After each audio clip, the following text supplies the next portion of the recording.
Blessings, kings, and queens. Today is August the 12th, 2023. Our subject for this video is Gate 4, the Gate of Possibility, Youthful, Folly, or the Gate of Formulation. Listen, you don't want to go anywhere because I'm about to drop some gems, some knowledge, some wisdom, so stay tuned. I have 9 key points that I want to discuss with you in this video. Number 1, the Ajna Center. Number 2, how the Ajna Center corresponds to the Sephirah Binah and Chokmah in the Qabalistic Tree of Life. Number 3, how the Ajna Center corresponds to the Ajna Chakra in the Hindu chakra system. Number 4, Gate 4 of the Ajna Center. Exactly what is it? Number 5, our challenge for the week while we experience Gate 4's energy. Number 6, our journal questions. Write them down, think about them, meditate on them, even discuss them with your friends or take a walk with them. Number 7, affirmations to help empower us, deepen our faith, and trust in ourselves while navigating this energy. Number 8, emotional freedom techniques. This helps to break habitual programming that has been placed on us by society's conditioning. Number 9, I've got a bonus, a surprise for you that you don't want to miss, so stay tuned to the end. Listen, I'm looking for my people. I'm looking for my tribe. I'm looking for those like-minded individuals who are on what I'm on. And since you've made it to this video today, that means that you're on what I'm on. So go ahead and hit that like and subscribe button and that notification bell so you won't miss any of our future human design exploration study videos. Before we deep dive, I want you guys to grab your charts, grab your journals, grab a cup of tea, and maybe grab a blanket. So right now, if you're looking at your body graph and you're saying to yourself, I don't have Gate 4 defined in my chart, that is okay. Because for the next 5 days, Gate 4's energy is available to all of us because we are in transition of it. Otherwise, to be able to get Gate 4's energy, you'd come into someone's aura who has Gate 4 defined. Then you're probably looking at this screen and saying to me, Faith, I have no idea who has Gate 4 defined in their chart. So the way to do that is to go to a public place, like a coffee shop, a mall food court, a restaurant, a gym, or any place of that nature, and then possibly someone with Gate 4 defined in their charts will come into your aura. I do not, however, have Gate 4 defined in my chart. Since we have not discussed any gates in the Ajna Center, we're going to go ahead and deep dive into its characteristics. The Ajna Center controls mental consciousness, conceptualizing, interpreting, answers and opinions, concepts, and theories. Of the 9 centers of the body graph, the Ajna Center is one of 3 awareness centers. It says, I'm alive. The head center, along with the Ajna Center, function together as the mind. The Ajna Center, it processes the pressure of inspiration that it gets from the head center to useful information for review, research, and communication. The Ajna Center is an interpreter. It cannot manifest. It dominates the way you perceive your world. It is concerned with what has been and what might be. It is pure inspiration and the pressure to know. The process of our mental operates over all time. A decision made mentally has a long shelf life and can be mulled over until death. you will remain stuck in its illusory web. Recognize that the mind has no authority in your life, and that the realization is the only way to keep you from confusion, disappointment, and making incorrect decisions. The mind processes information in a this or that manner. It is dualistic. It can only argue back and forth. It cannot judge what is best. It can only determine how many sides of any issue that there is to consider. Give your authority time to react, or you will suffer pain and regret rather than resolution. The dualistic mind cannot let go of the other side of any issue. Your truth must come from your authority. Awareness is the result of successfully dealing with fear. The fear in the Ajna Center is expressed as mental anxiety, fed by the fear of not knowing something or the fear of being misunderstood. The two fears are healthy when they drive you to better understand your ideas and communicate them clearly. When communication fails, that is when anxiety rises to the surface.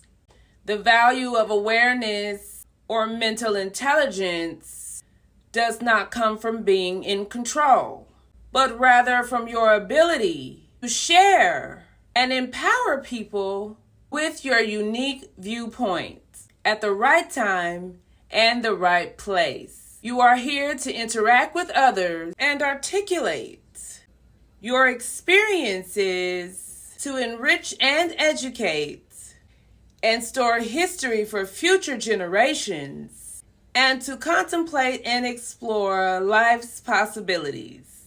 Listen, I am not an expert by any means. I am an initiate just like you all. So while y'all are studying with me, I am studying with y'all. So if any part of this study resonates with you all, I want you to go ahead and give me a thumbs up or a high five down in the comments. Let me know that you're here.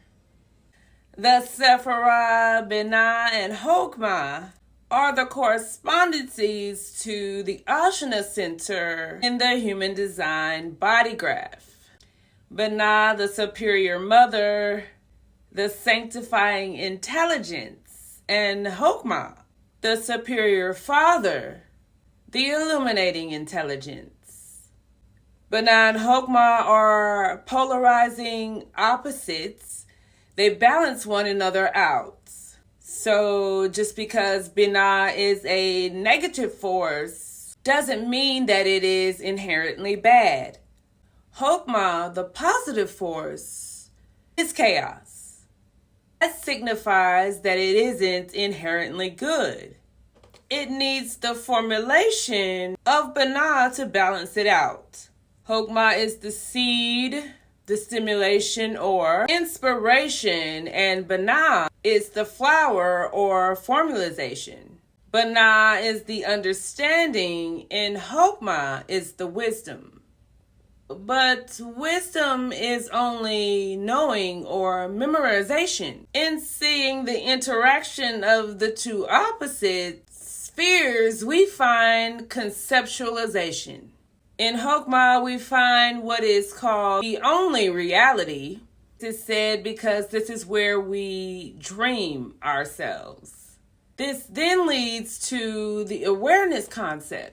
Whereas consciousness, we are collectively known as God, but paradoxically unaware of it. Intuition, artistic creativity, feelings are also Chokmah energy. Binah's virtue is silence, and its vice is avarice, which means extreme greed for wealth or material gain. Chokmah's virtue is devotion. In Binah, understanding is the perception of how those things relate to one another. or how things actually work. Disciplines of science, reasoning, and intellect are Binah's energies. The twos in the minor arcana of the tarot is related to Chokmah, by it being the second sphere in the Qabalistic tree of life. The Two of Wands is fire, called Lord of Dominion.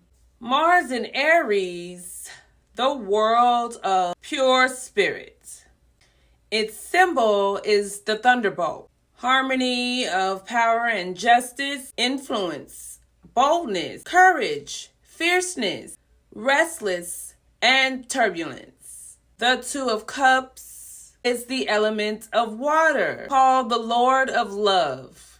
This is Venus in Cancer. Card is of feeling and romance. Harmony of the male and female sensibility, radiant joy, ecstasy, pleasure, warm friendship, intimacy, carelessness, dissipation, and waste. A Two of Swords, element of air, called the Lord of Peace Restored. Moon in Libra, this card means balance. The card illustrates a flower being held together by two swords. The Two of Pentacles is the element of earth, called the Lord of Harmonious Change. Jupiter in Capricorn, this is an organizing energy. Its symbol is the Ouroboros, the snake with its tail in its mouth. It is the ancient symbol of wisdom. Chokmah also associates with the four kings of the tarot. These cards are associated with development and completion. It is a swift and violent action. The King of Wands is Lord of the Flame, King of Spirits and Fire, a man of activity, generosity, pride, and swiftness, cruelty, bigotry, and petulance. The King of Cups is Lord of the Waves and Waters. He is pictured on a horse in armor, with phoenix wings, on the waves of water. A man with commitment issues, amiable but passive, attracted to excitement, unsustainable enthusiasm, sensitive but shallow, influenced by sensual and idle, untruthful, prone to depression and drug abuse. The King of Swords is Lord of the Wind and Breezes, King of the Spirits of Air. It is a violent, cutting power. Air refers to the conscious mind. An active man, skillful and clever, fierce and courageous, but often unreflective. A man incapable of decision, deceitful and overbearing. The King of Pentacles, Lord of the wild and fertile land. It is the energy that brings about material fruition and growth. A farmer, patient, laborious, and clever, somewhat dull and preoccupied with material things, influenced by surely petty and jealous. Binah is the third sphere on the tree of life. The four threes and the four queens are related to Binah. The Three of Wands is called Lord of Established Strength. The Sun in Aries is pictured as blossoming of three lotuses. Success after struggle, pride and arrogance, realization of hope, conceit. The Three of Cups, which is one of Binah's symbols, is named abundance. Mercury in Cancer is pictured as water flowing from dual lotuses. Spiritual fertility, plenty, hospitality, pleasure, sensuality, passive success, love, kindness, bounty, and transient pleasure. The Three of Swords is called sorrow, pictured as three swords in the heart. Saturn in Libra. Melancholy, unhappiness, tears, disruption and discord, delay, absence, separation, deceit, faith, and honesty. The Three of Pentacles is of the earth element and is called Lord of Material Works. Mars in Capricorn is pictured as a pattern of three. The Three of Pentacles symbolizes work endeavors, business, commercial transaction, constructive, increase of material things, growth, commencement of projects, influenced by selfishness, narrow, unrealistic, and greedy. The queens are seated on thrones, clothed in armor. The Queen of Wands, Queen of the Throne of Flames, Water of Fire. She sits on a throne with raging fire under it. This means a woman of adaptability, persistent energy, calm authority, powers of attraction, generous but intolerant, revenge, and dominance. The Queen of Cups is Queen of the Throne of Water. She is Water of Water. Picture sitting on a throne with water under it, with an ibis sitting at her feet on the left side. An observer, dreamy, tranquil, poetic, imaginative, yet passive, impressionable to other card influences. The Queen of Swords is the Queen of Air, Water of Air, liberator of the mind. She sits on a throne of clouds holding a newly severed head in her right hand and a sword in her left hand.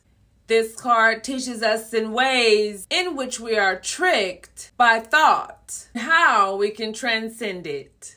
A graceful woman, intensely perceptive, a keen observer, a subtle interpreter, an intense individualist, confident and gracious, also cruel and sly. A deceitful, unreliable woman, superficially attractive. The Queen of Pentacles is the Queen of the Throne of Earth.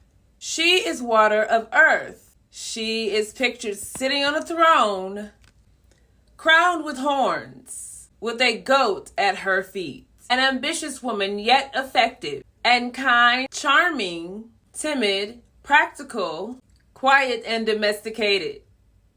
Influenced by dull, foolish, capricious, and moody. The Ajna Chakra sits between the eyes. It means to know. Its symbol is the lotus with two large petals on each side. The archetypes of this chakra are the psychic when functional and the rationalist when it is dysfunctional. Rationalists don't trust themselves or other people. This is usually because they were criticized in childhood. They force themselves to abide by rules that are extremely isolating and limiting. The psychic, on the other hand, are the artists, healers, and therapists. They know the difference between theory and practice. They don't just live by the book, but trust their instinct. The goal is to be able to see. The life lesson is emotional intelligence. The emotional dysfunctions of this chakra is nightmares, learning difficulties, and hallucinations. Physical dysfunctions are headaches and poor visions. Associated body parts are the eyes. The gland connection is the pituitary gland. Incense and oils to have at your altar are violet, rose, geranium, and hyacinth. Crystals to have or wear are amethyst and lapis lazuli. If you've made it this far, that means you're feeling me. If you haven't already, let me get a high five, a thumbs up, or heart down in the comments. If you have any questions, go ahead and leave one there. If you comment in the first 3 days of the premiere of this video, I'll make sure to answer you right away. We only have a few more points to go till we get to the bonus at the end, so stay with me. Gate 4 is Youthful, Folly. The gate of formalization involves using your mental awareness to address certain future-related issues. It creates answers, But these answers are like possibilities that must eventually be tested with real facts. Sometimes people may seek your answers, and sometimes they may not. You rely on your mental intelligence to access suspicious situations. Doubts or suspicions can linger for a long time. So use your authority to focus your efforts on the right questions while waiting for the right moment to share your answers or possibilities. The answers you come up with are meant to help others, not always to solve your own life questions.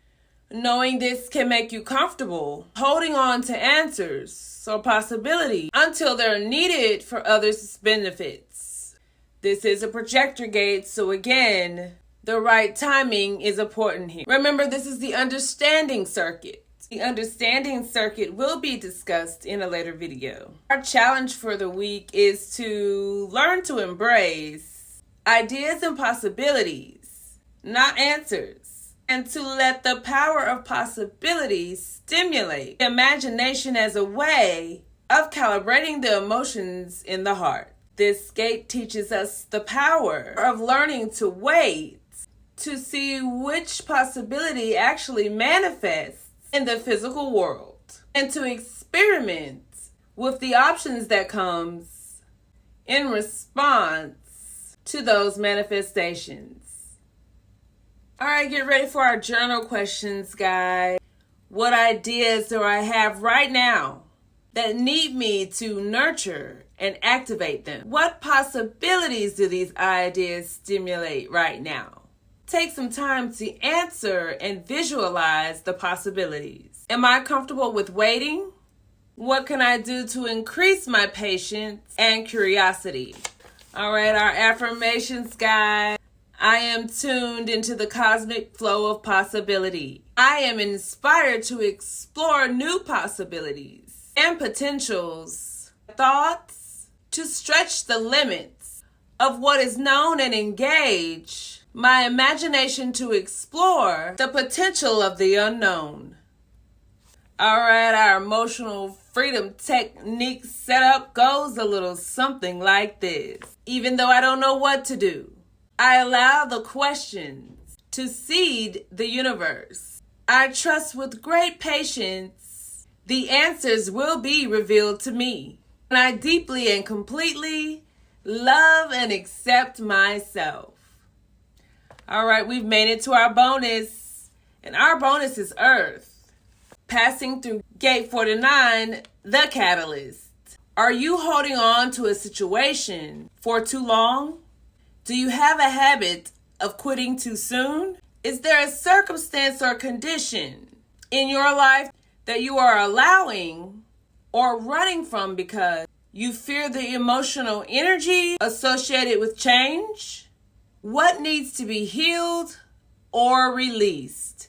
Listen, let's remember to treat our bodies well, because if we treat our bodies well, our bodies will take care of us.